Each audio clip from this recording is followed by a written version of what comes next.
चलिए अभी हमारा जो इम्पोर्टेंट टॉपिक है भारत के प्रमुख बंदरगाह। भारत के प्रमुख बंदरगाह में अगर हम देखें तो भारत में कुल 13 बंदरगाह हैं। ठीक है, बहुत ही कम समय में आपको समझा दूंगा। 13 बंदरगाह है। भारत के प्रमुख बंदरगाहों में 2 तट है, भारत के 2 तट है, एक पश्चिमी तट और एक पूर्वी तट। पश्चिमी तट माने अरब सागर और पूर्वी तट माने बंगाल की खाड़ी। जो आपका प्रमुख बंदरगाह है जिसमें हम देखेंगे पश्चिमी तट में स्थित प्रमुख बंदरगाह और पूर्वी तट में स्थित प्रमुख बंदरगाह, जिनमें बहुत इंपॉर्टेंट है। टोटल बंदरगाहों की संख्या 13 है, जिनमें पश्चिमी तट पे 6 हैं और पूर्वी तट और एक बंगाल की खाड़ी में स्थित बंदरगाह की संख्या कितनी हो गई? 7।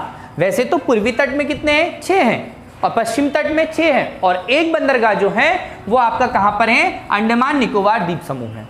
तो आइए क्रमशः हम पश्चिमी तट के बंदरगाह को देखते हैं।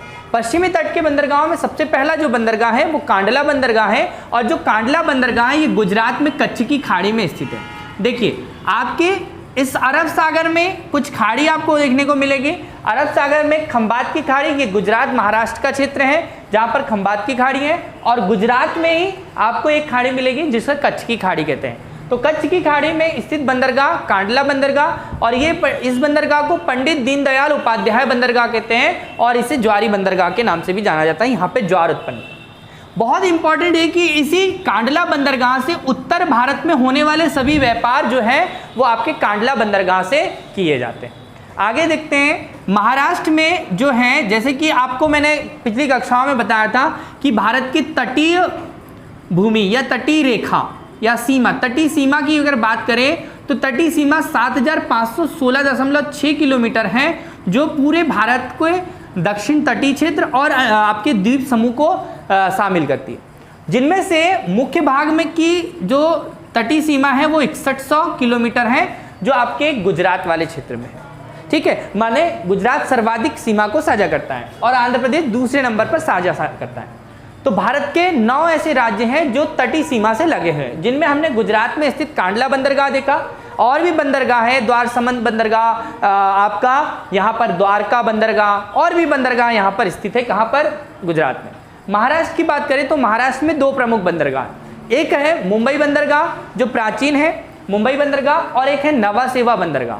क्या नाम दिया बेटा? नवा सेवा बंदरगाह। और नवा सेवा बंदरगाह जो है इसको पंडित जवाहरलाल नेहरू बंदरगाह के नाम से भी जाना जाता है ना। नवा सेवा और मुंबई, ये दोनों कहाँ आ रहे हैं? महाराष्ट्र में। अगला जो बंदरगाह है वो मर्मगोवा बंदरगाह है, ये गोवा में स्थित है। ठीक है, नेक्स्ट बंदरगाह न्यू मंगलोर बंदरगाह, जो आपके कर्नाटक राज्य के मंगलोर में स्थित है, यानी कि न्यू मंगलोर बंदरगाह। ठीक है, साथ में आपका लास्ट जो है पश्चिमी तट का लास्ट बड़ा बंदरगाह कोचीन बंदरगाह है, जो मालाबार तट पे केरल में स्थित है। अब हम देखते हैं पूर्वी तट पर स्थित बंदरगाह। पूर्वी तट पर स्थित बंदरगाह की बारे में बात करें तो पूर्वी तट पर स्थित बंदरगाह में तूतीकोरिन बंदरगाह बहुत इंपॉर्टेंट है।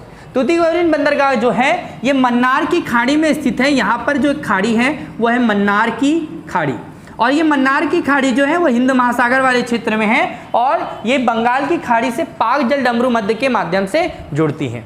तो मन्नार की खाड़ी में स्थित उथला बंदरगाह तूतीकोरिन बंदरगाह है, ये भी आपको ध्यान रखना है। साथ में एन्नोर बंदरगाह, ये इसे कामराज बंदरगाह के नाम से जाना जाता है। एन्नोर बंदरगाह जो है भारत का पहला कंप्यूटराइज्ड बंदरगाह है और नई टेक्नोलॉजी के साथ, और जो चेन्नई बंदरगाह के दबाव को कम करने के लिए बनाया गया था।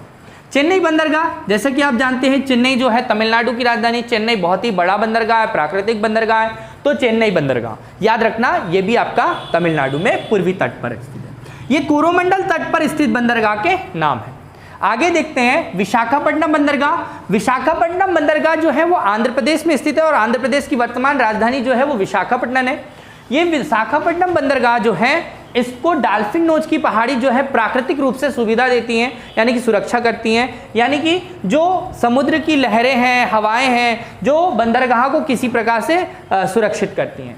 आगे जो है उड़ीसा में स्थित बंदरगाह पारादीप बंदरगाह जो है आपका उड़ीसा में स्थित है, पारादीप बंदरगाह। और इंपॉर्टेंट है कलकत्ता बंदरगाह। कलकत्ता बंदरगाह एक नदी बंदरगाह है, नदी बंदरगाह है। नदी का मतलब आप ये समझ ले कि ये नदी पर स्थित बंदरगाह, और नदी स्थित बंदरगाह क्यों, किस नदी पर? तो हुगली नदी, गंगा की एक धारा जो है वो हुगली नदी है, और हुगली नदी जो है वो कलकत्ता हुगली नदी के किनारे है। हावड़ा ब्रिज कलकत्ता, तो कलकत्ता जो बंदरगाह है ये नदी बंदरगाह है पश्चिम बंगाल की खाड़ी के पास में, और इस हुगली नदी में जल को कंटिन्यूसली सतत रूप से जल प्रवाह के लिए जो एक तरह से बना रहे, तो एक फरक्का बांध बनाया गया है। और ये भी इंपॉर्टेंट है कि फरक्का बांध कहाँ पर स्थित है, आपकी गंगा नदी पर स्थित है। ठीक है, बांग्लादेश इस फरक्का बांध के लिए विरोध करता है कि हमारे पास नदी का जो जल आना होता है वो उसको रोक लिया गया है, इस तरह से आरोप लगाता है। लास्ट बंदरगाह जो है वो अंडमान निकोबार द्वीप समूह के दक्षिण अंडमान की राजधानी है, मतलब अंडमान निकोबार द्वीप की राजधानी है पोर्ट ब्लेयर। ये केंद्र शासित प्रदेश है और उसका पोर्ट ब्लेयर जो है हमारा 13वां नंबर का बंदरगाह। ठीक है, तो ये आपको ध्यान रखना है प्रमुख बंदरगाह। बंदरगाह को मैंने बताया 13 प्रमुख बंदरगाह। अब यहीं पर हम देख लेते हैं प्रमुख तटीय क्षेत्र। अगर हम बात करते हैं पश्चिमी तट पर, तो पश्चिम तट पर गुजरात से लेकर दमन तक के एक तट पड़ता है जिसको हम कहते हैं काठियावाड़ तट, और दमन से लेकर गोवा तक के तट को हम कहते हैं कोंकण तट। ठीक है, गुजरात के काठियावाड़ वाले तट और दमन से लेकर गोवा तक के कोंकण तट, और गोवा से लेकर मंगलोर तक के तट को हम कन्नड़ तट कहते हैं, यहाँ कन्नड़ भाषा बोली जाती है। वहीं पर मंगलोर से लेकर कन्याकुमारी के तट को मालाबार तट कहा जाता है, मालाबार तट कहा जाता है। और कोरोमंडल तट जो है ये आपके पूर्व का तट है, यानी कि भारत के दक्षिण के पूर्व का तट है कोरोमंडल तट। यहाँ पर उत्तर पूर्व मानसून से वर्षा होती है और मालाबार तट में दक्षिण पश्चिम मानसून से वर्षा होती है। ठीक है, तो आपको ये ध्यान रखना है। अगला जो तट है कोरोमंडल तट के ऊपर आंध्र प्रदेश का यानी आंध्र तट है। ठीक है, उसके ऊपर वाला उत्तरी सरकार और आपका उत्कल तट है। ठीक है, तो वो आपको ध्यान रखना है, यहाँ से एग्जाम में क्वेश्चन पूछे जाते हैं। ठीक है, आपके पास में यहाँ पर एक मैप बना है जिसमें पाक जल स्टेट या पाक जल डमरू मध्य के बारे में बताया है।